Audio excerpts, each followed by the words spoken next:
Bien, entonces vamos a dar inicio eh,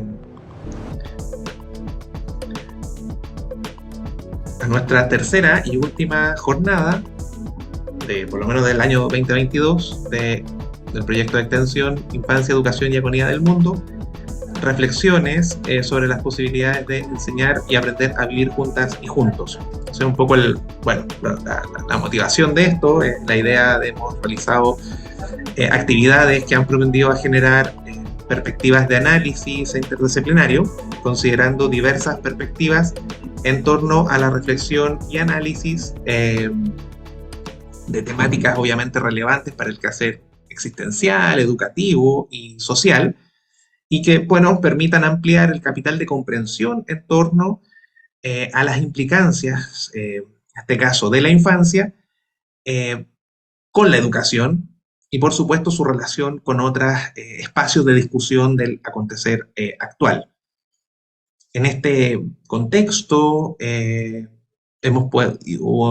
puede lograr apreciar aspectos de discusión relevantes en torno a la pedagogía, la diversidad, la inclusión, la educación superior, la ética, la filosofía, la migración, sexualidad, pandemia, bueno, ciudadanía, en fin, elementos que han sido bastante ricos en recursos precisamente para estos quehaceres. Bueno, obviamente nuestro proyecto tiene la intención de beneficiar a la formación de profesoras y profesores de nuestra universidad y, por supuesto, también a los profesionales del ámbito de la salud y relacionarlos con contenidos vinculados a las trayectorias y las prácticas docentes, de este modo generando una amplitud en el espacio de criticidad y reflexión en el quehacer profesional docente. ¿Sí? Así que, bueno, para nuestra jornada tenemos mucha el agrado de que haya aceptado nuestra invitación. Agradezco mucho también la gestión de Daniela Reyes, estudiante en Magíster de nuestra universidad, eh, de poder traer aquí al doctor Aldo Campo González, eh, que bueno, teórico de la educación inclusiva y crítico educativo, eh, director del Centro de Estudios Latinoamericanos de Inclusión Inclusiva, eh, profesor de Educación General Básica, magíster de currículum, doctor en Ciencias de la Educación, por supuesto. Y bueno, en realidad es un currículum bastante destacado, autor de más de 6 libros, incluye más de los últimos 12 años, más de 120 publicaciones, así que Aldo, para nosotros un honor de verdad que estés acá. Hoy tenemos tu presentación bueno, un título muy atractivo, La infancia como problema analítico, políticas de la mirada, actos deconstructivos y otras semiologías. Así que, bueno, por favor, Aldo, queda ahí el espacio para ti, para la presentación, así que bienvenido y muchas gracias. Por favor, adelante. No, gracias a ti, Ricardo, por esta invitación. Yo la verdad es que me sorprendí harto cuando Daniela me escribió porque en realidad yo soy como, no trabajo en el mundo de la infancia, aunque muchos años formé educadoras de párvulos, pero no es mi fuerte y sí me había aproximado desde lo que hacemos desde el CELEI, que en un fondo, en un programa que dictamos, que es trabajar la crítica deconstructiva de la psicología evolutiva, ¿no? En una asignatura. Entonces, desde ahí es que yo voy a intencionar mi presentación y voy a trabajar, bueno, voy a dar paso a eso, así que, y me interesa trabajar puntualmente en torno a dos cuestiones, como cómo se construye el conocimiento en torno a la infancia, ¿ya? Pero entre medio de muchas cosas, y me gustaría cerrar el día de hoy mi presentación en torno a lo que Rubén Gastambide Fernández, él denomina la pedagogía de la solidaridad y cómo esta idea de la pedagogía de la solidaridad está directamente relacionada, vinculada con lo que el día de hoy vamos a conversar. Ustedes ven mi presentación, ¿no es cierto? Súper, ya. Sí, sin problema. Bueno, yo quiero advertir que mientras preparaba esta presentación, como que me estaba arrepintiendo un poco de lo que había propuesto, porque me di cuenta que había propuesto mucho y no sé si voy a abordar los tres ejes que están ahí, que es políticas de la mirada, actos de constructivo y otra semiología. Pero sí lo que me interesa es que miremos la idea de la infancia como un problema analítico. Y para ello, eh, yo quisiera que en el fondo todo lo que va a aparecer en adelante son focalizadores para entender esta idea de la infancia como un problema analítico. Y digo focalizadores en el estricto sentido de lo que la narratología define, formas de encuadrar la realidad o los fenómenos. ¿Ya? Entonces, mucho de lo que vamos a mirar acá no puede encuadrarse exclusivamente por la ciencia humana o por las ciencias sociales o por la imaginación de los estudios de infancia que existen en Reino Unido, sino que excede todos esos marcos de trabajo para entender la infancia desde una mirada crítica, política, interseccional y decolonial. Por eso, este trabajo, que yo lo concibo en términos filosóficos como un ejercicio, va a estar ligado, o se tiene que entender como un fenómeno multiposicional, en el que se atraviesan,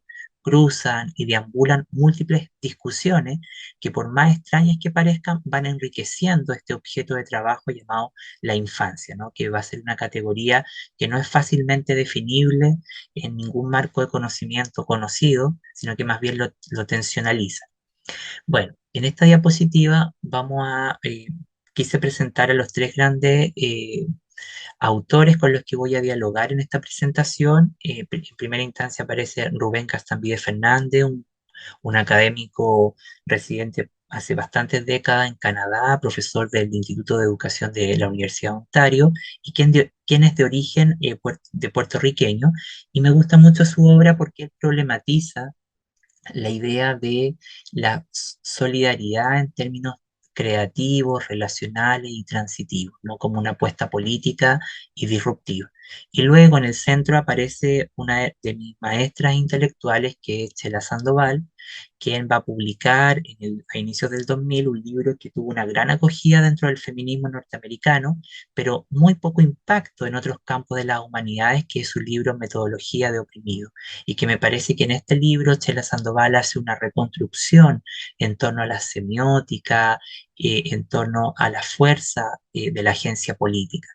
Y finalmente, bueno, esta gran maestra con su ópera prima publicada en el 94, que es Erika Burman, que a modo personal a mí ha ido informando mucho de lo que ella hace como crítica a la psicología deconstructiva. En la primera instancia este trabajo está inspirado en el trabajo de Erika Burman, particularmente en lo que ella define el niño como método, o Child as Method, que va a ser una propuesta que ella va a publicar en el 2020, 2019, ¿ya? Y va a problematizar la infancia como un problema de análisis, una estrategia analítica, pero cruzada con los planteamientos de Franz Fanon en clave postcolonial y decolonial. Bueno, dicho eso, yo quería, antes de partir, también comentar cuáles son estas obras que yo ocupé para esta presentación. Primero, la idea del currículum en en la migración global y el transnacionalismo. Luego, como segundo texto, el Metodología de Oprimidos de Chela Sandoval, que a quien le interese está disponible al colocar Methodology of the Oppressor en la internet, aparece el libro completo en inglés. Y luego, para problematizar la idea de la infancia como un problema analítico, está la idea de Fanon, Educación y Acción, ¿sí? El niño o la infancia como un método en sí mismo, y también los planteamientos de la psicología deconstructiva, eh, del evolutiva, eh, que Erika Burman ha trabajado muy bien. A mí lo que me interesa acá, más que ofrecer un conjunto de respuestas o argumentos estables, me interesa que problematicemos cómo se construye esta idea de la infancia en términos de análisis, ¿ya? Para desencializar toda esta forma reduccionista o los regímenes de análisis que están superpuestos en las prácticas de investigación. Bueno, por eso, y partiendo desde mi principal campo de trabajo, que es la educación inclusiva, me gustaría sostener que la infancia como problema de análisis va a compartir algunos de los problemas que tiene la educación inclusiva, ¿ya? Y esto es que tanto la infancia como la educación inclusiva como problema de análisis se convierten en un plan de resistencia y de vida que busca reorganizar nuestros deseos. Esto convierte a ambos campos, a ambos problemas de análisis, en una crítica ético-política del presente. De ahí mi interés y en particular de crear conceptos que no solo permitan leer tales articulaciones, sino que intervenir estratégicamente en el presente, un presente que es evanescente, que podríamos poner entre signos de interrogación si existe o no, ¿ya? Pero sostener también que bajo ningún punto de vista es fértil concebir el sentido de lo inclusivo en términos de lo especial. ¿Y por qué digo esto como un homólogo? Porque mucho de ese régimen esencialista va a estar transferido también para entender a la infancia, ¿no? Desde un lugar reduccionista, caricaturesco, que poco nos informa sobre el material de comprensión ontológico de lo que significa la infancia en sus propios términos, ¿no? Cuando uno observa a los niños tiene que hacerse la pregunta, ¿es esto lo que define la infancia y que estamos dejando por fuera en la comprensión de ese material de inteligibilidad? Si bien todo esto puede ser entendido como, en cuanto a la infancia y la inclusión, como algo que carece de plena conciencia sobre sí mismo, me parece importante recurrir casi a lo que aparece al final de este párrafo, que dice la metáfora del engañador engañado, es decir, que en torno a la infancia y la inclusión hay un problema común de análisis, que es esta metáfora del engañador engañado, un saber que nace engañado y que va produciendo múltiples formas de engaño, es decir, que va castrando las posibilidades de comprensión reales sobre aquello que nosotros estamos comprendiendo. Esta metáfora del engañador engañado lo que dice en el fondo que lo que conocemos es un saber que en sí mismo no le pertenece a la infancia y en el fondo va a producir múltiples fallas, errores de proximidad en torno a este fenómeno. Por eso que me parece importante construir análisis ya que amplíen nuestra comprensión acerca de la exclusión, los sistemas educativos y en particular de los perfiles demográficos. Desde este punto de vista, sería entonces posible construir una orientación de investigación que vaya hacia dar una idea mucho más fina en torno a la exclusión, la falta de compromiso y el fracaso, y, por qué no, la falta de responsabilidad ética que tiene la estructura educativa. En el fondo, lo que nosotros necesitamos es entender tanto a la inclusión como a la infancia como una categoría de análisis amplia y no fija, ¿ya? Y esto de la no fijeza es lo que lo permite entender como un campo multiposicional a través del cual es posible leer distintas categorías, problemas y campos de trabajo y también interrogar las prácticas sociales y culturales en las cuales la infancia va a ser habitada, ¿no? Bueno, de ahora entrando de lleno a lo que nos interesa, que es la infancia como un problema analítico, yo quisiera decir que todo lo que voy a comentar en adelante va a estar inspirado en la obra de Erika Bullman, ¿ya? Y lo que me interesa es que podamos problematizarnos desde allí. Bueno, aquí en general lo que primero tendríamos que reconocer es que de alguna manera la infancia como un problema analítico va a ser coincidente en términos críticos con el feminismo, en el sentido de que responde a las experiencias marginadas de grupos y jóvenes mediante la transformación de las normas y las estructuras académicas, sociales y políticas, ¿no? Por eso que esta idea de la infancia como un problema analítico se hace la pregunta o busca explorar qué hay más allá de incluir a los niños y a los jóvenes como simples agentes sociales. Y de hecho, de las discusiones que hay en Reino Unido es la idea del infantilismo, que en el fondo, en su sentido más crítico, busca desafiar los supuestos centrados en los adultos históricamente arraigados que subyacen, en primer lugar, a una exclusión sistemática de los niños como agentes de deseo, como agentes de democracia. Y de manera similar al feminismo, el antirracismo, el feminismo, el posgenerismo, el poscolonialismo, el decolonialismo, el ambientalismo, el transhumanismo y otros proyectos de conocimiento similares van a proporcionar una lente crítica necesaria para poder ir deconstruyendo el adultismo y el patriarcalismo y con ello reconstruir prácticas de defensa y del pensamiento de la infancia en sus propios términos. Ahora, yo quiero decir que todos estos proyectos de conocimiento en resistencia, como yo los llamo, el feminismo, el antirracismo, etcétera, van a tener una base común. Y en el fondo es un compromiso antihumanista, luchar para romper todas las formas de esencialización que en el fondo van a ir creando eso que nosotros podemos llamar el régimen normocéntrico de la diferencia, que es la subyugación de la diferencia a una atribución negativa y especular. Todo esto va a formar un campo interdisciplinario de los estudios de la infancia, pero que no puede ser entendido sin establecer referencias cruzadas entre diferentes disciplinas propias de la humanidad y la ciencia social, ¿no? Y aquí hay una cuestión importante que en el fondo las humanidades cada vez más están desafiando esta lógica logocéntrica, ¿no es verdad? Y en términos de Derrida, lo que aquí hay es un acto de no de destruir, como se entiende en la academia de manera más superficial la idea de la deconstrucción, sino que justamente la deconstrucción no es destrucción, es dar la vuelta a aquello que amamos. Derrida dice textual, cuando yo amo algo profundamente, cuando yo conozco algo, lo amo profundamente y sé las fallas que tiene, ¿no? Es como cuando uno tiene una relación de pareja en el fondo y uno quiere tanto a esa persona que uno sabe las fallas, las fortalezas, entonces Derrida dice que eso mismo opera en la deconstrucción.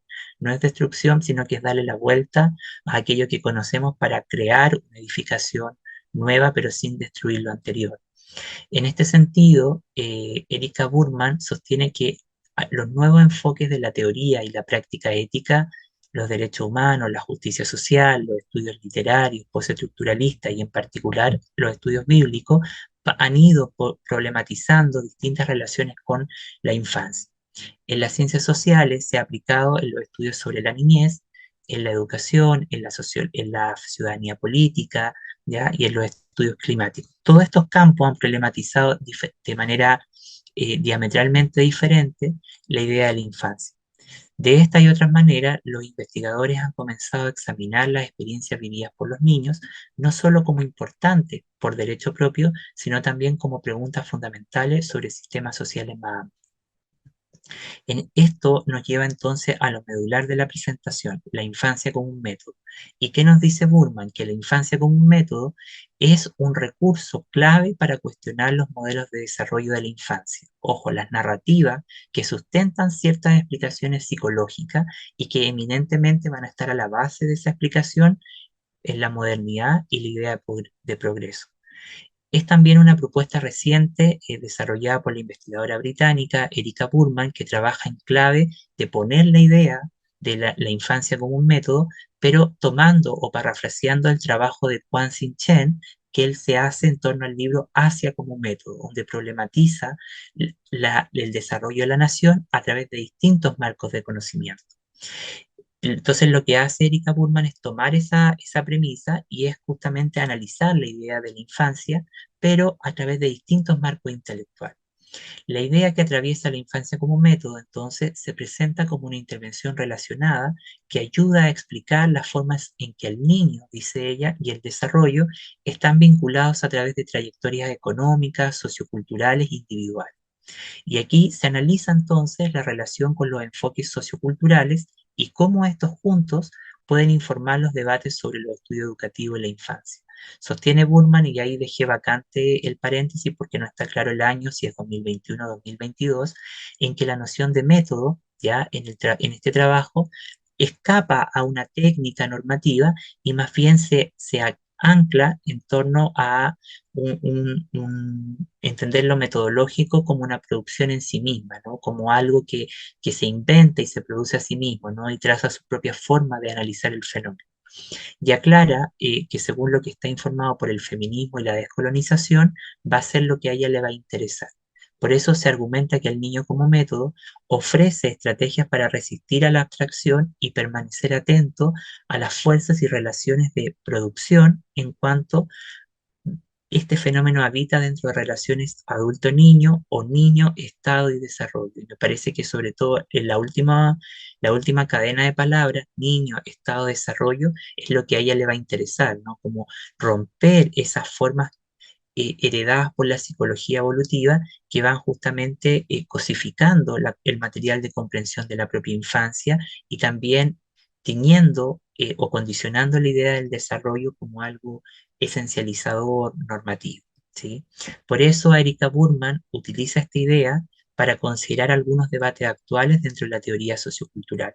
La infancia como método podría impulsar la reconsideración de las dinámicas políticas transnacionales dentro de la propia educación.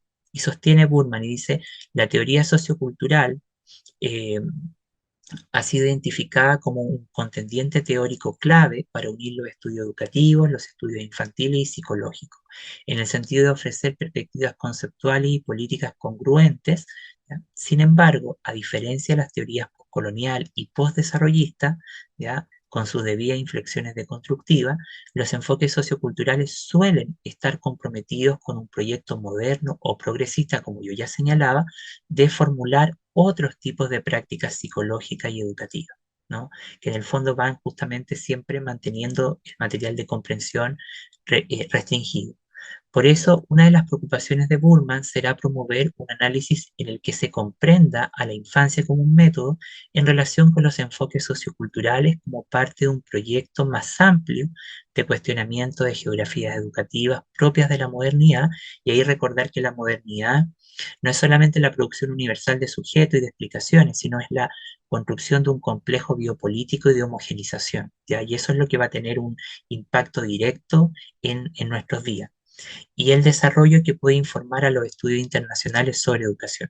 Por eso ella recurre a decir que los estudios feministas, postcoloniales, críticos y antidesarrollistas han desarrollado importantes críticas políticas a los fundamentos conceptuales, así como a los efectos de las políticas y las prácticas normativas en educación.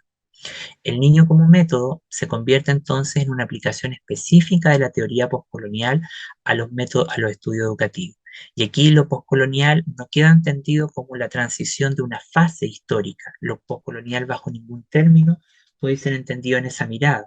Lo postcolonial siempre va a ser algo como una mutación, pero que está incompleta en sí misma, ¿no? Llamamos postcolonial justamente como a aquel conjunto de estrategias intelectuales que permiten ocupar mucho del conector de la colonialidad para poder interferir en esos debates, ¿no? De hecho, eh, muchos de los grandes teóricos de la lingüística decolonial, postcolonial, ellos dicen, ocupamos el inglés para justamente sabotear al inglés desde adentro y poder eh, romper esos engranajes. Al igual que la teoría del sur o la epistemología del sur de Boaventura Santos Sousa, se entiende que no es un conjunto fijo de posiciones, sino un desafío para desarrollar nuevos proyectos de conocimiento y nuevas formas de aprender con recursos expandidos globalmente. Específicamente, el niño como método surge de una lectura, como yo ya advertía, con un compromiso atento de Asia como un método, ¿no? Aplicando argumentos que el autor Juan Sin-Chen hace para los estudios culturales postcoloniales a los debates sobre la infancia y la educación. El niño como método transpone y reformula la crítica de Chen para abordarla como una contribución a la infancia postcolonial y a los estudios educativos. Estas iniciativas tienen aplicaciones e implicaciones para pensar el lugar de lo internacional como un sitio de producción, interpretación e intervención del conocimiento. Y esta triada es la que ella se va a proponer desarrollar para reformular la idea de la infancia. Como la propia infancia, como una categoría de análisis, tiene una triada de análisis en los mecanismos de producción de su saber, en las prácticas interpretativas y en las formas de intervención de ese conocimiento. ¿Sí? Y recordar que todos los campos tienen prácticas de producción del conocimiento, que es diferente a las prácticas de investigación. Hablamos de prácticas de producción del conocimiento como el conjunto de mecanismos que crean y garantizan la emergencia de un saber, que es diferente a las prácticas de investigación que uno puede ver puesta en la propia, en las prácticas de investigación o en los papers, ¿ya? Y ella lo va a usar entonces para cuestionar los recursos que informan las teorías sociológicas y educativas propias de la infancia. Ella dice, es decir, en lugar de preocuparse solo por Asia, como lo hizo Juan Sin-Chen, y de las relaciones entre y dentro de los contextos asiáticos, el niño como método nace como una lectura, ¿ya? Para justamente crear un campo de análisis diferente en torno a la infancia. Por eso, la infancia como método es una investigación analítica y una orientación en lugar de especificar un método en particular. Y esto es lo que me parece importante, una orientación, una forma de pensar sobre algo. Nosotros, de manera particular en Latinoamérica, entendemos la idea del método como un conjunto de pasos para hacer una investigación. Pero a nivel epistemológico el método es más que eso, el método es clave justamente para ver cómo pensamos acerca de un fenómeno y cómo los profesionales se tienen que formar en torno a él. ¿no? Entonces, siempre estamos viendo estas dos partes del método.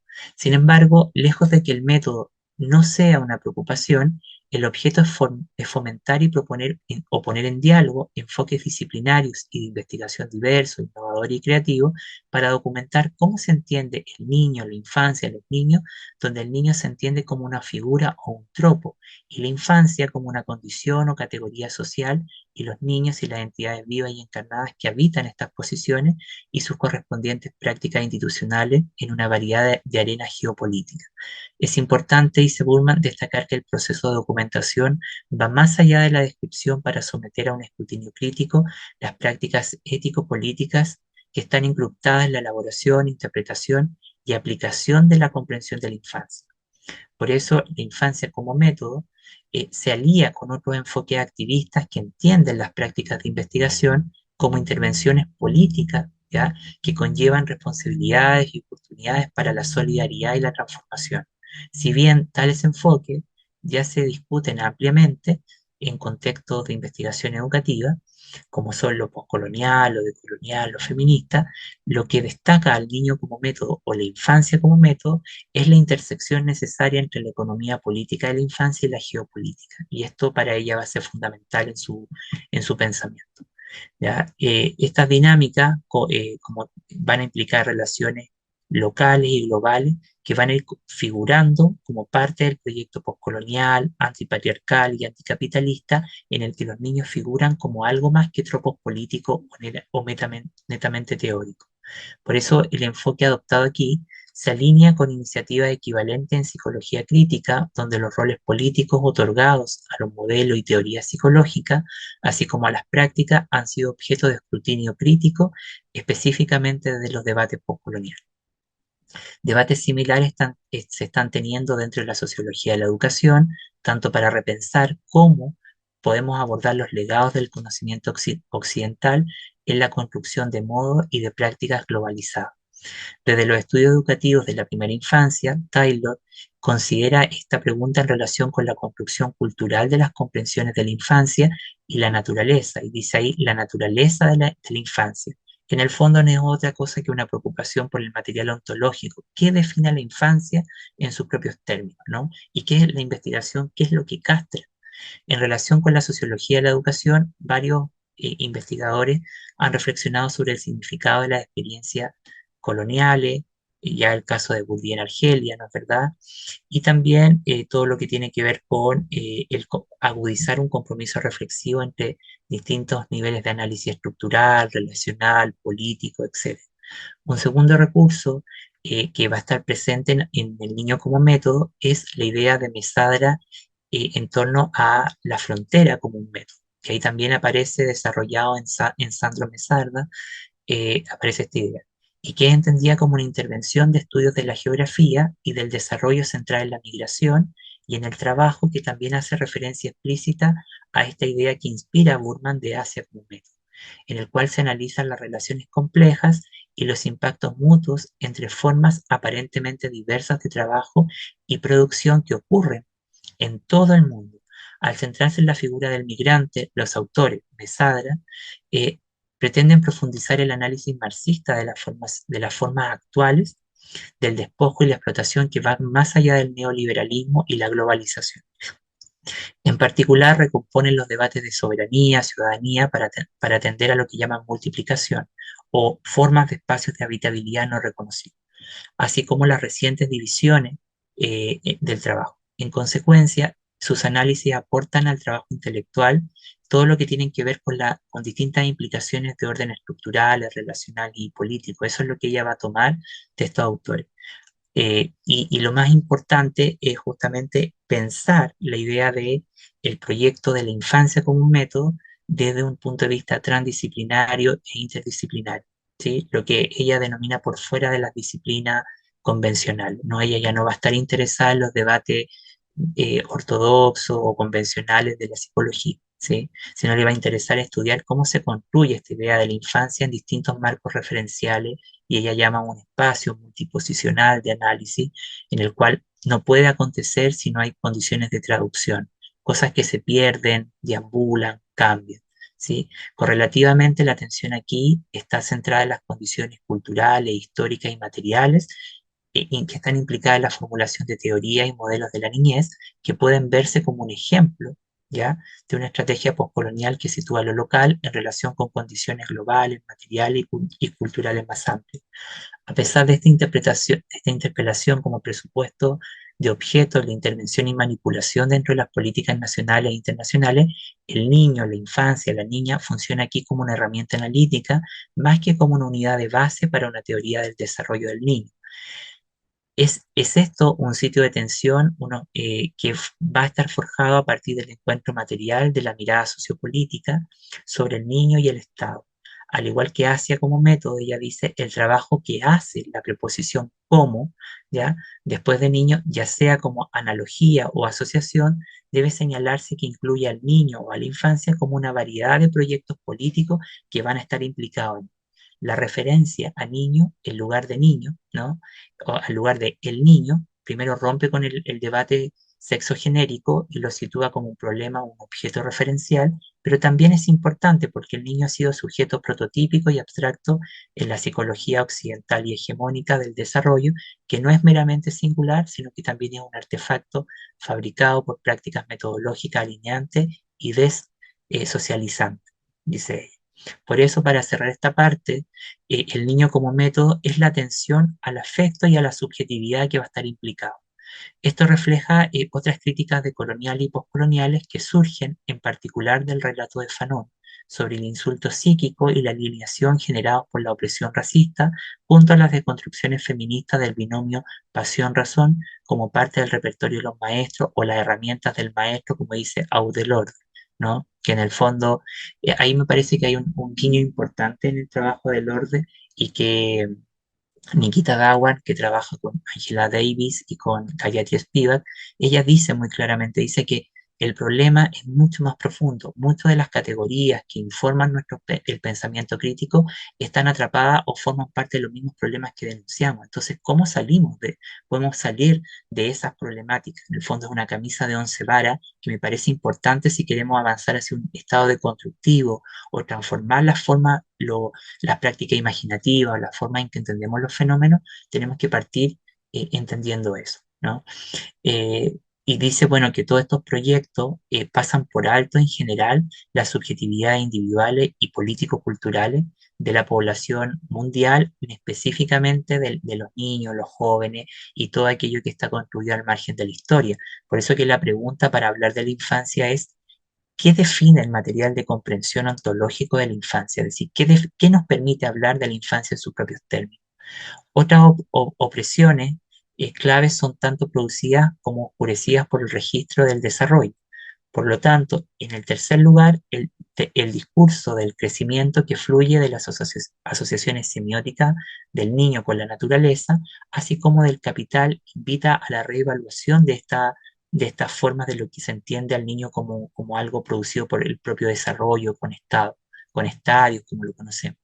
Esto es lo que ayuda a mantener la ecuación de desarrollo nacional e internacional de crecimiento en lugar de mantener la sostenibilidad ambiental y centrarse en el decrecimiento para explorar la amplia gama de estrategias sostenibles y de supervivencia movilizadas por personas llamadas los estadios de desarrollo o de fracaso. ¿Sí? Pero también ella pone de manifiesto que en lugar de crecer, los teóricos de la infancia y de la educación queer, por ejemplo, se han propuesto protestar en atención al crecimiento lateral para desestabilizar la teleología y la unidireccionalidad del desarrollo. ¿Sí? Porque vuelve ella a reconocer que esta idea del desarrollo va a ser la clave para que la psicología evolutiva pueda funcionar en el marco de la modernidad. ¿Sí? Y que en el fondo esto se basa en tropos como la normalización y por consiguiente la patologización.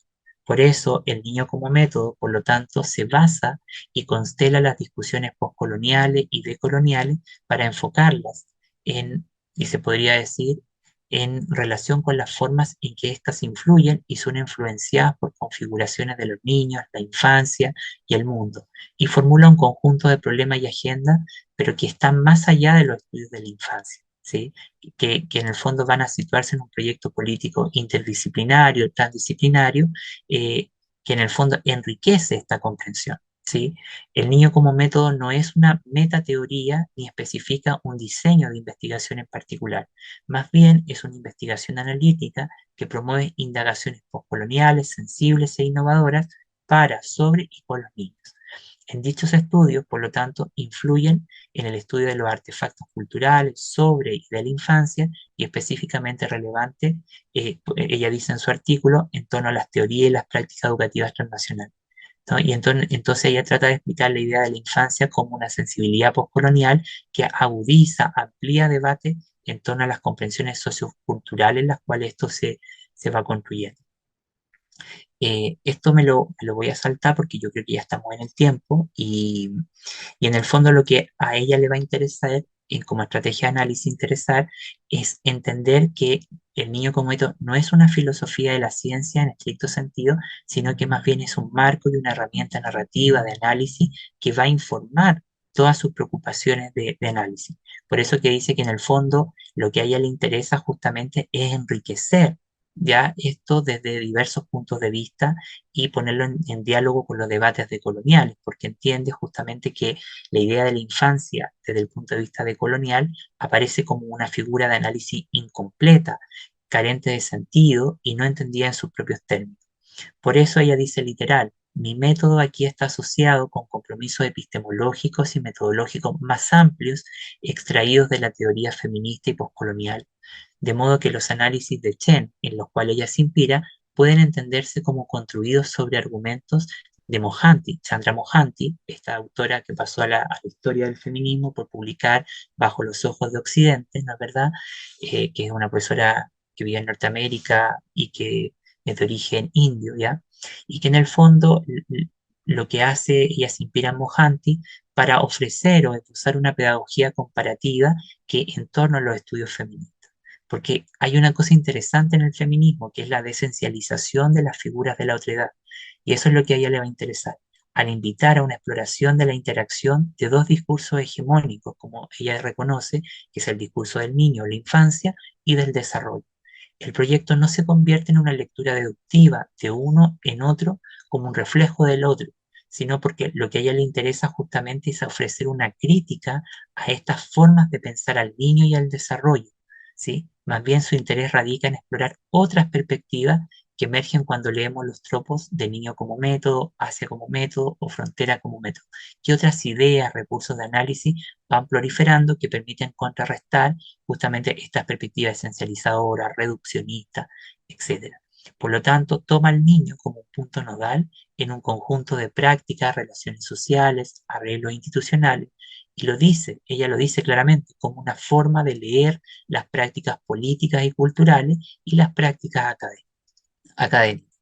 Por eso, ella en el fondo va a tomar toda esta idea y lo va a cruzar para cerrar con la idea de una pedagogía de la solidaridad y de la descolonización epistemológica, ¿ya?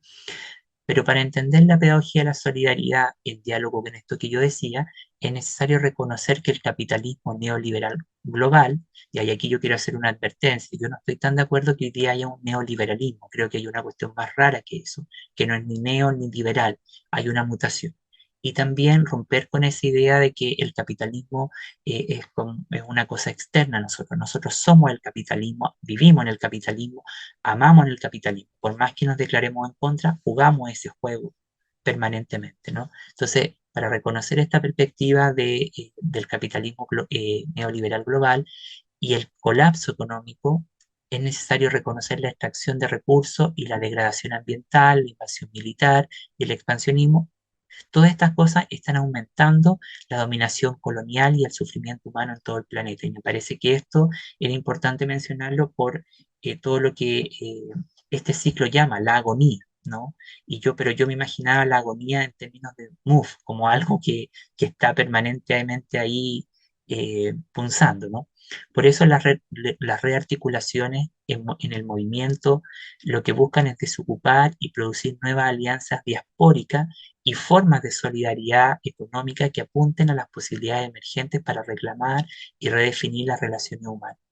Estos movimientos y cambios complejos y contradictorios están atados en un nudo causal complejo con un mundo que está en contacto con pueblos dispares y a veces en conflictos y otras veces en interacción colaborativa.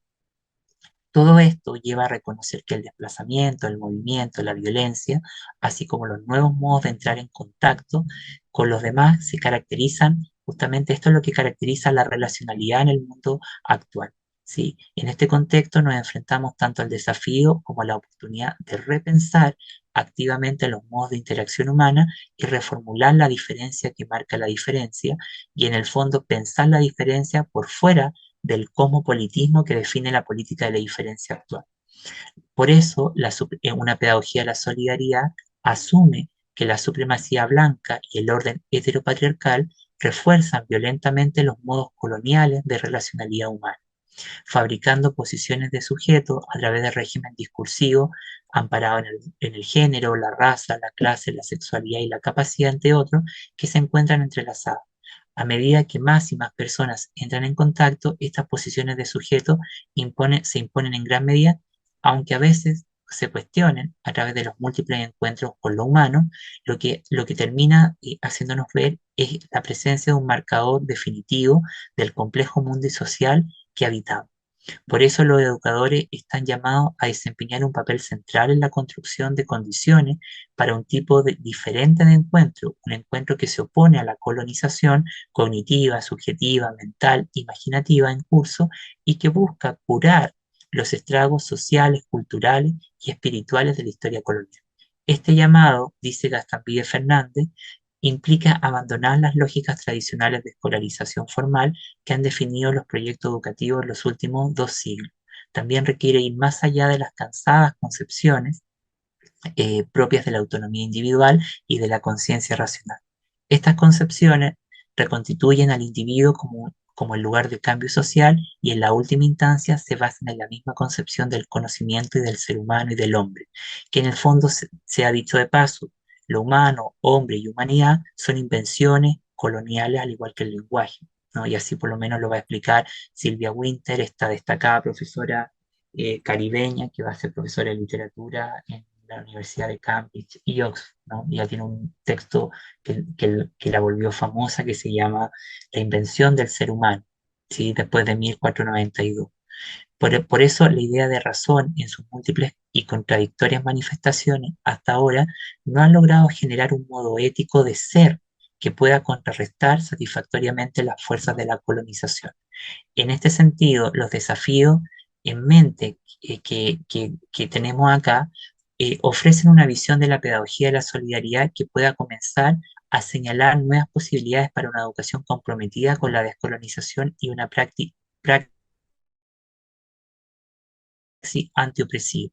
Y aquí me parece importante detenernos por lo menos un segundo a decir que muchos de los discursos críticos como la inclusión, la pedagogía de las diferencias, tendríamos que analizar, incluso la decolonización, analizar en qué sentido muchos de sus argumentos a favor del cambio, la transformación, no podrían establecer, no o están estableciendo complicidades con las desigualdades o con distintas formas de violencia.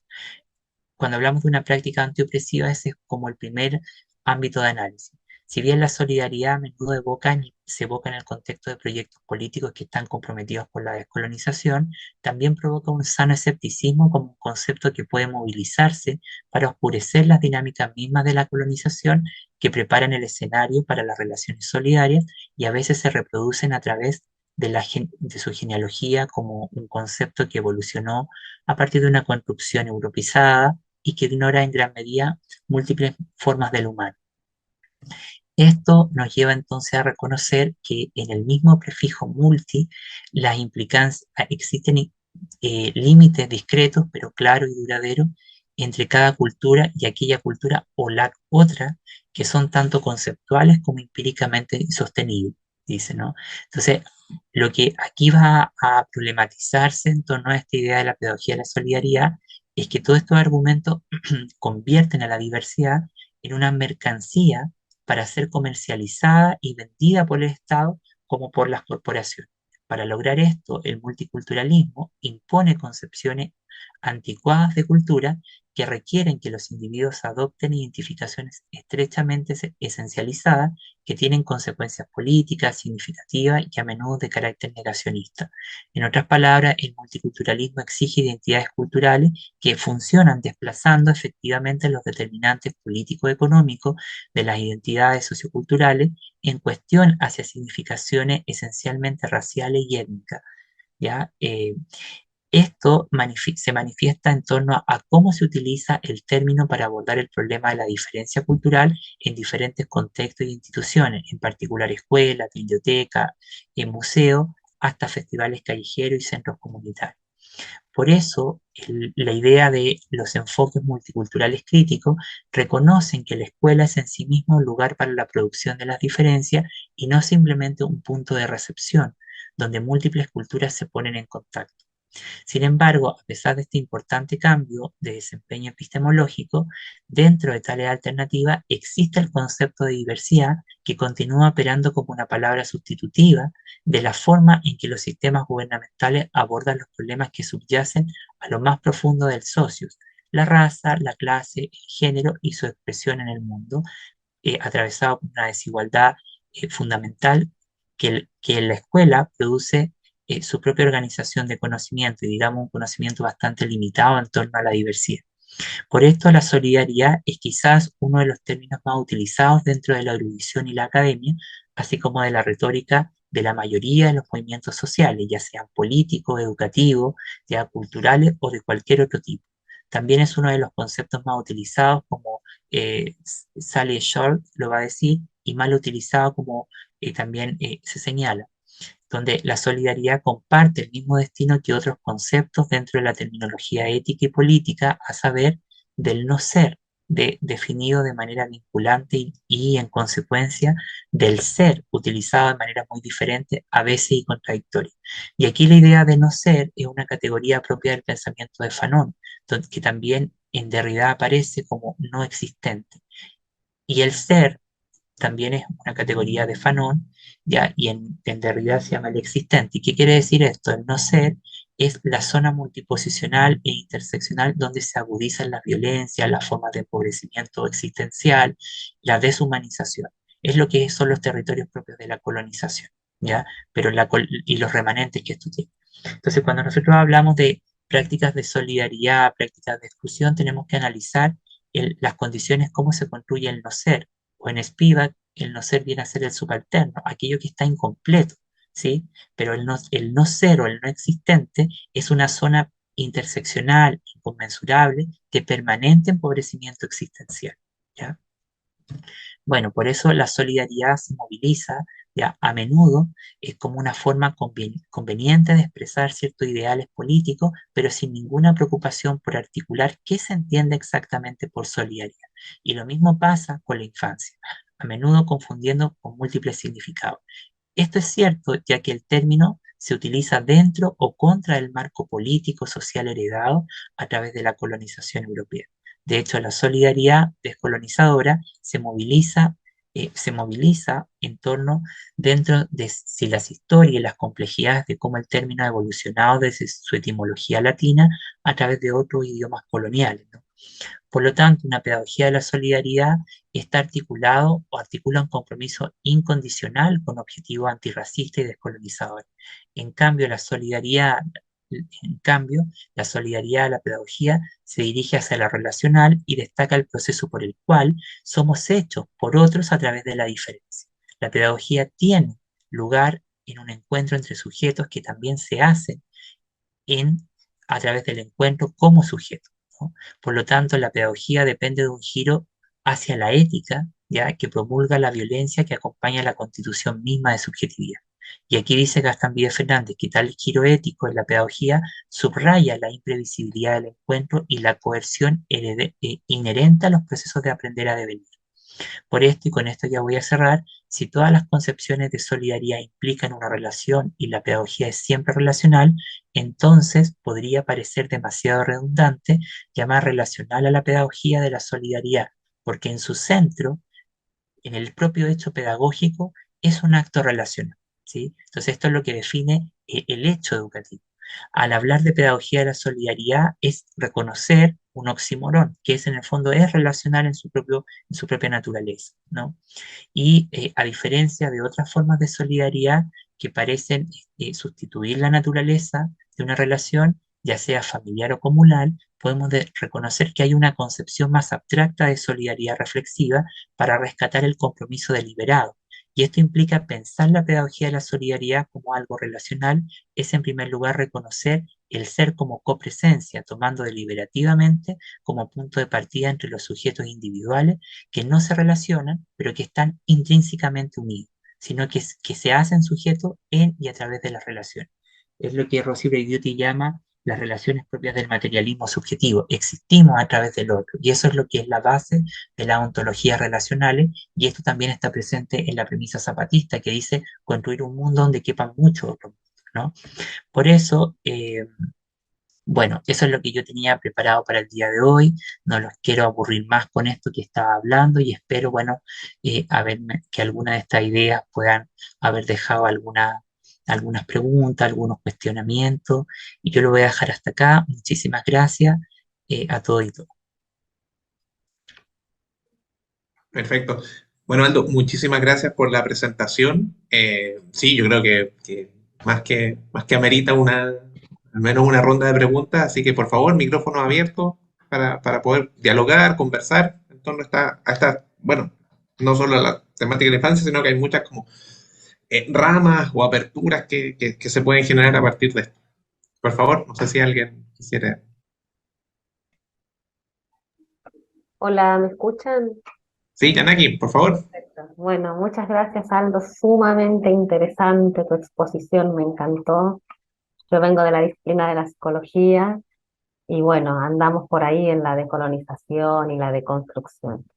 Y ahora estoy en Argentina, pero vivo en Chile. Y en Argentina tengo espacio en una agrupación política que es con madres de personas trans, que trabajamos sobre los derechos de las infancias trans. Así que esto de la práctica antiopresiva me re gustó y me reinteresó. Y te quería preguntar si dentro de toda esta investigación que tú haces, tomando en cuenta este marco en al que yo te traigo de las infancias trans, si tú tienes alguna experiencia dentro de lo que es la diversidad con las infancias propiamente tal, las infancias trans, porque yo me he encontrado ahora que volví a Chile después de 12 años viviendo en Argentina, es que cada vez que hago la pregunta por las infancias trans, empiezan a mirar, ¿viste? Como que no es un campo muy acá, venimos con la lucha, todo, y allá parece que todavía estamos bastante más atrasados. Así que respecto de práctica antiopresiva y esto de la solidaridad se moviliza, me imaginé a todas nuestras mamis acá cuando luchamos, porque justamente intervenimos en los colegios, y justamente con la pedagogía, ¿no? Porque las mayores vicisitudes se producen ahí en el ámbito escolar, en donde son los pares, son otros infantes los que practican prácticas, valga la redundancia, que podrían llamarse de crueles en realidad. Y siempre dicen, no, si los niños son crueles, los niños dicen la verdad, y a mí eso no me cierra. Esta crueldad de los niños debe venir de las mismas prácticas violentas del adultismo que procerías de la autora. Si te podrías explayar un poco en eso, pero más llevado a lo que es infancias trans, ya sea en lo que has leído o en tu experiencia, por favor. Sí, no, bueno, Yanaki es tu nombre, ¿no? Hanaki. Hanaki, ya. Hanaki, mucho gusto. Mira, bueno, en 2018 y 2019, bueno, en 2018 me tocó coordinar un libro desde el CELEI que se llama Pedagogía Queer, ya un libro que está de acceso abierto y donde el primer capítulo lo tiene Lucas Platero, ya. Ajá. Y bueno, Lucas es un amigo del CELEI y de hecho estuvo en un conversatorio con nosotros, a lo que quiero ir. Nació el impulso de hacer ese libro de pedagogía queer porque observábamos que, como bien tú lo dices, desde la propia ciencias de la educación, para mí las ciencias de la educación siempre terminan siendo un espacio oscurantista en términos de lo que Foucault lo define, a diferencia de otros campos de trabajo por los cuales yo pude transitar, la filosofía, la sociología, la lingüística, en los cuales yo me formé como profesor de primaria, pero cuando llegué a esos campos me sentí totalmente ignorante, porque las formas de trabajar, de abordar los fenómenos, tienen otra rigurosidad. Nosotros en la pedagogía y esto lo digo con pesar, ¿no? Porque mi formación en la pedagogía que estructura muchas de las cosas, eh, es a veces un poco reduccionista para entender estos problemas, ¿ya? Entonces creo que esa práctica antiopresiva primero tiene una obstrucción analítica que tiene que ver con los modos en los cuales nosotros pensamos sobre determinados temas. Para mí lo metodológico no está asociado a metodologías de investigación, sino está asociado a cómo pensamos determinados temas. Es lo que Spivak va a retomar de Hegel como acto, como estética, la forma en la que producimos entendimientos mentales sobre determinados fenómenos. La medida en que nosotros no alteremos esas tradiciones de pensamiento, esas formas en las que pensamos, la infancia, la inclusión, la universidad, el sexo, el queer, vamos a estar siempre en reproduciendo un marco de análisis que actúa por externalidad a la constitución del propio fenómeno. Es decir, va a llegar a un punto en que el propio fenómeno no va a ser accesible. ¿Ya? Y eso es lo que pasa en los estudios de lo trans, que está teñido además por varias cuestiones dilemáticas. Primero, en un primer momento, porque es un fenómeno tan reciente que en el fondo todavía no se termina de entender esta idea de que por más que Judith Butler hace ya varias décadas lo haya demostrado y lo haya Ujú. planteado con todas las críticas que tiene Butler, Sí, ¿no? sí. Porque así como es amada, también tiene muchas críticas, ¿no? Que el género es una construcción social. El problema es que en la ingeniería occidental, heredera del humanismo clásico, que va a ser la figura ontológica por existencia de Occidente, el hombre blanco, católico, cristiano, capacitista, burgués, muy inteligente, etcétera, que va a ser la única forma existencial válida. Eso está muy impregnado todavía en las prácticas de la psicología, de la pedagogía, por más que desde los 70, con las discusiones postestructuralistas, feministas, antirracistas, hayan tenido que justamente surgir todo este movimiento antihumanista, ¿no? Entonces ahí yo veo que necesitamos del antihumanismo para contrarrestar estas explicaciones propiamente esencialistas. ¿Y por qué? Porque eso lleva a otras unidades de análisis, a entender la experiencia de lo trans en sus propios términos. Y también otro problema que yo veo es que hay mucha mistificación y reduccionismo en torno a la investigación sobre lo trans, por ejemplo. Y mucha mistificación en torno a eso.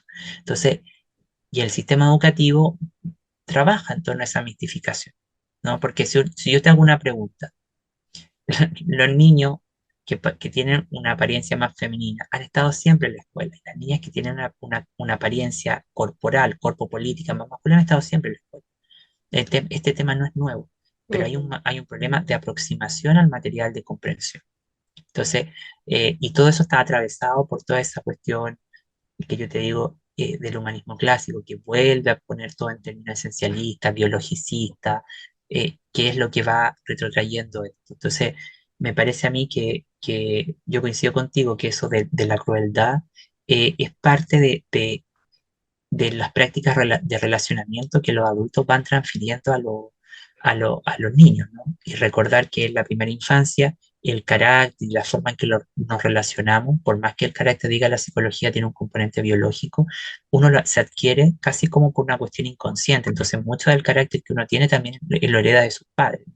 Entonces, entonces ahí hay un ejercicio bien interesante de poder mirar cómo esos atributos inconscientes de la propia relacionalidad materna, paterna o la figuración simbólica que lo sustituya va a calar hondo en mi forma de concebir al otro, de entenderlo, ¿no?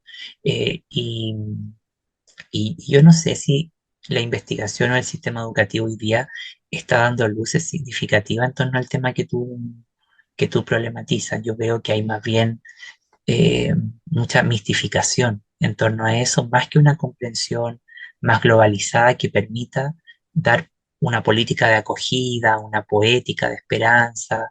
Me parece que eh, falta todavía estudiar en torno a ese fenómeno y sobre todo pensar, porque todavía hay una visión muy idealizada de lo que es ser niño, ¿no?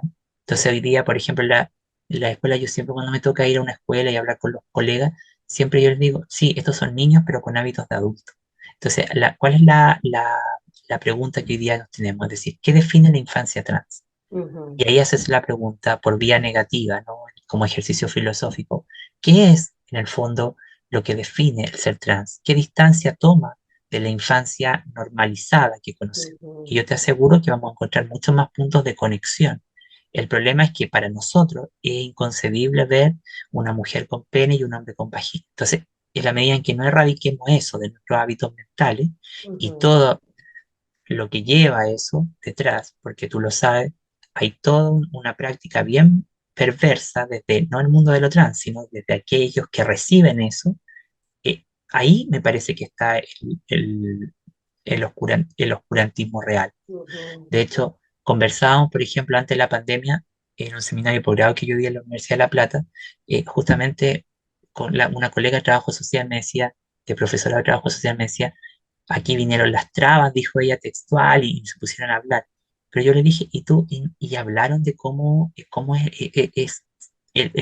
la práctica sexual violenta a la que ellas están enfrentadas. Sí, me dijo. Bueno, yo creo que si yo fuera padre de una hija trans, yo estaría muy preocupado por ese tipo de enfrentamiento a los que ellos se enfrentan.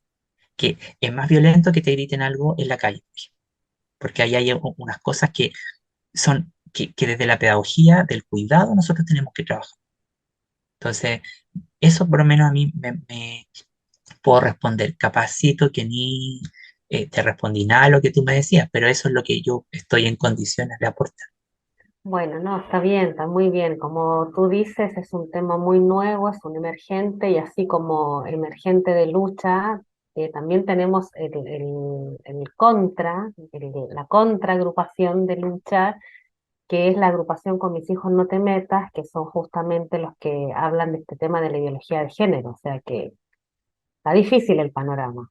Pero bueno, mientras tanto son las infancias las que están eh, con sus propios, como dijiste, me gustó estos corpos políticos, estas corporalidades políticas, con sus cuerpites abriéndose paso en una selva en donde las cuestiones que tienen, a las que se tienen que enfrentar respecto de bullying tienen justamente que ver con cuestiones netamente sexuales. Y te estoy Claro, hablando de infancia. sí, sí, porque por ejemplo, ay, ¿cómo se llama este? Preciado, Paul Preciado, por Sí, ejemplo, él dice, define la sexualidad como un régimen corpo político. Entonces, en el claro. fondo, tú por más que tú quieras ocultar tu sexualidad, siempre hay algo que devela la sexualidad. Si la sexualidad está grabada en el cuerpo, en el Sí, fondo. sí, sí, sí. Esto, y eso es lo que la define como un régimen corpo político. Ahora, yo creo que el problema de la ideología de género se ha fortalecido por dos cuestiones. Primero, porque hay la ignorancia que hoy día abunda en las prácticas de investigación, y digo ignorancia no en términos de que se carece de algo, de saber de algo, sino porque se reproducen neofundacionalismo, neofundamentalismo y cosas así, ¿ya? Atraviesa eso, pero por sobre todo porque el pensamiento de izquierda hoy día está totalmente debilitado en su intelectualidad. Por eso que vemos que se habla hoy día, y yo lo miro con gran pesar y estoy muy preocupado, porque que se diga que la inclusión es parte de la Agenda 2030, yo jamás, de los 12 años que me he dedicado a estudiar la inclusión, he estado interesado en la ONU, por ejemplo, ¿me Mm, entiendes? mm, Entonces, me parece que se hace un flaco favor y desde ahí, por ejemplo, se debilitan proyectos intelectuales y proyectos políticos como el feminismo, la interculturalidad, la decolonialidad, que son proyectos políticos, ¿no? Porque invitan a la reestructuración del mundo. Entonces, yo veo que, y eso, y mi panorama es que lo que viene es mucho, mucho más feo que la agonía que de este siglo, que eh, mm. entonces ahí yo creo que hay que crear dispositivos eh, de resistencia, ¿no? Pero digo resistencia en la medida en que aprendamos como decía Lugones, en la medida en que yo soy oprimido, también estoy resistiendo, ¿no? Ser consciente Ah, de ese acto. ajá. No soy solo oprimido, sino que siempre resisto, pero también con esto quiero decir que la respuesta no está ni en la izquierda fortaleciéndose ni en la derecha, porque ellos tienen la misma base epistemológica. Entonces, ninguno de los dos tiene el tema como para salir de estos debates, ¿no? Entonces ahí me gusta recuperar esa idea de Spivak, de producir otras imaginaciones. Y para Spivak, la imaginación es cambiar la forma en la que pensamos sobre los temas, ¿no? Pero también es Ujú. una práctica afectiva, relacional, vincular, etcétera. Yo juzgo que el escenario actual en el que vivimos, va a seguir siendo cada vez más perverso en cuanto a este tipo de discusiones, ¿no? Y por eso es que es importante ir educando y removiendo hábitos de pensamiento, que creo que es lo medular en torno a estas temáticas, ¿sí? Y por eso que es importante que la formación de los futuros profesores se analicen estas temáticas, ¿no? Porque después hay un impacto que es anacrónico entre el saber que yo recibo y la realidad escolar, que desborda lo que yo recibí en mi formación, ¿sí? Entonces hay una cosa ahí muy, muy difícil, muy caliente, espinosa de poder resolver. Muchas gracias, Aldo, muy interesante. Gracias. Muchas gracias. No sé si tenemos más preguntas, por favor, para que dialoguemos, consultas, propuestas. Bueno, Aldo, me voy a tomar entonces la palabra yo, voy a autoproclamar mi palabra, un ejercicio fundacional. de- bueno, a ver, hay varias cosas que me parecen como bien relevantes de las temáticas que se tocaron.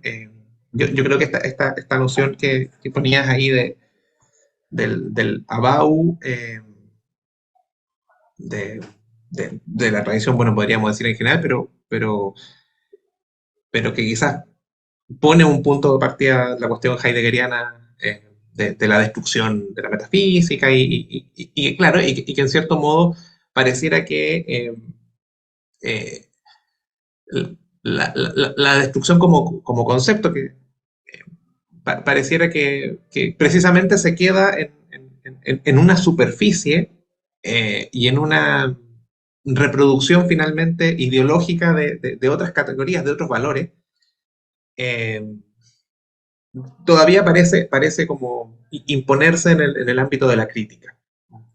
Eh, ahí me parece donde estas nociones como de desmontar, de construir, desmantelar, pareciera que ofrece incluso como lingüísticamente una posibilidad de interacción precisamente entre los grupos que tú destacabas en un principio, en este caso la infancia, feminismo, movimientos antirracistas, etcétera, que parece precisamente en este ejercicio, podríamos decir incluso antihumanista, promover instancias de esencialización del discurso en general como estructura fundacional del pensamiento, del cómo pensamos al momento de reconocer la realidad, de comprenderla, de comunicarlas con otras, con otros, y en este caso de enseñarlas.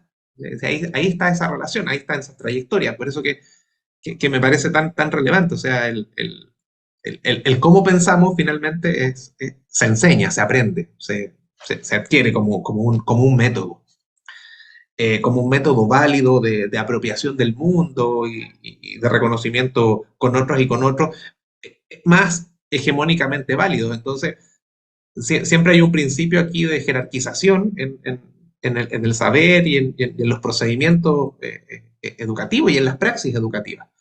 Eh, entonces, me parece que este ejercicio como de la tradición, podríamos decirlo así, o del esencialismo de la tradición, de repetir inacabadamente las cosas, eh, me parece que también tiene una suerte de símil en lo que tú me parece que apuntabas bien con ese decir, como yo no considero este concepto como o tal del neoliberalismo, me parece que pasan muchas más cosas ahí, y yo coincido con eso, o sea, me parece que ese, no sé, el Byung-Chul Han también ha hecho algunos intentos por dar cuenta de algunos tópicos, habla precisamente como de la infocracia, de cómo de alguna manera la sociedad de la información nos convierte de alguna manera en acreedores de finalmente de dispositivos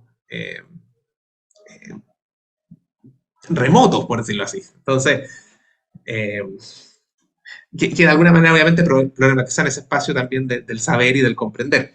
Eh, Pensaba por lo mismo, y tocando yo creo uno de los temas ahí, estaba pensando en la Rita Segato, en el texto este Contrapedagogías de la Crueldad, que me parece que es bien interesante porque de alguna manera muestra un poco cómo hemos ido de la concepción de la vida como eso eh, imprevisible, en cierto modo errante, muy propio de la concepción de experiencia cuando pensamos en el niño o niña.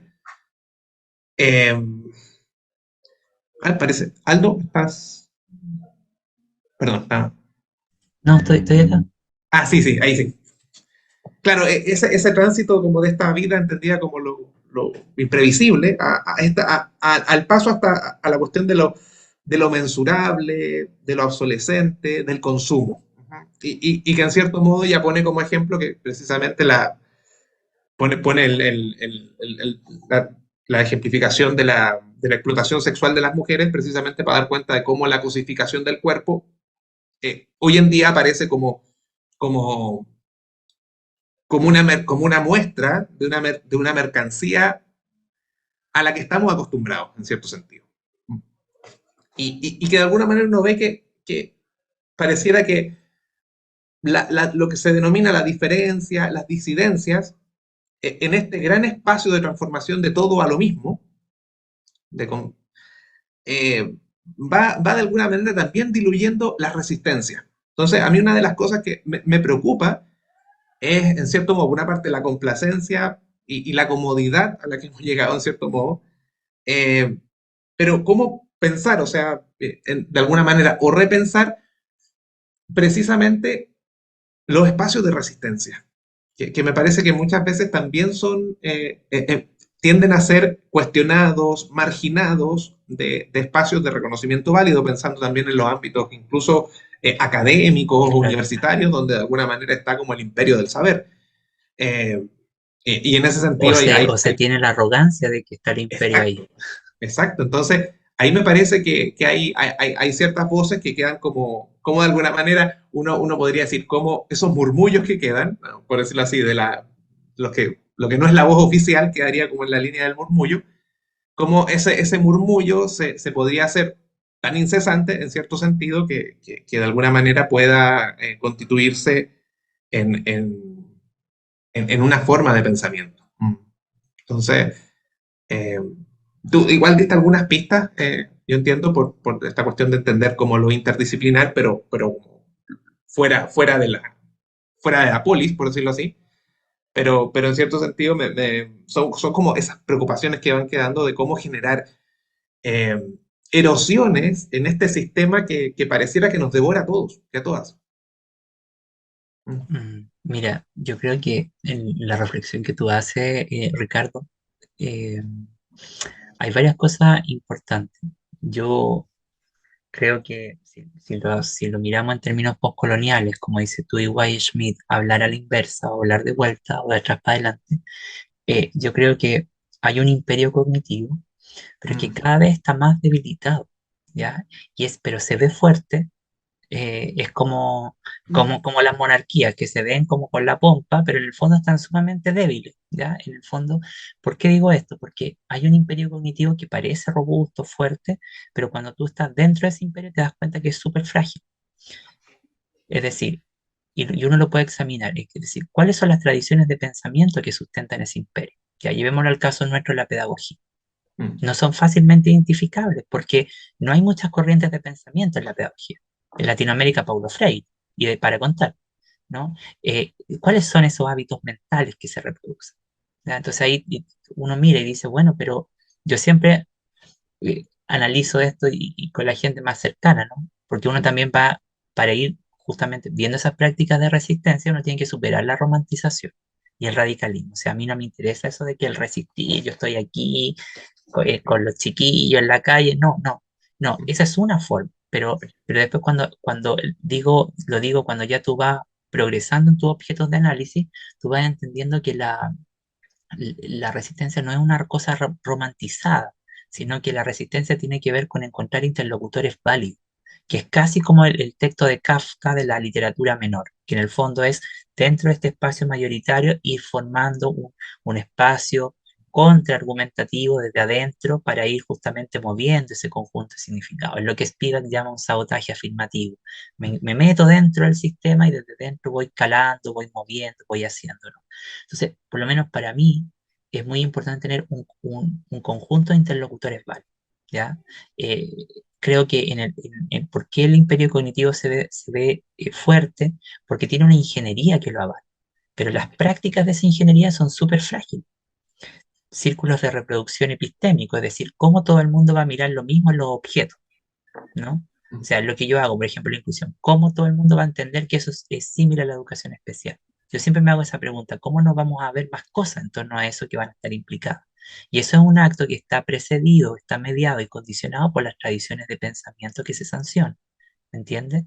Yo agradezco, por ejemplo, no haber, donde hice mi pregrado, no haber tenido esas vacas sagradas, esos maestros, porque me permitió la libertad del pensamiento.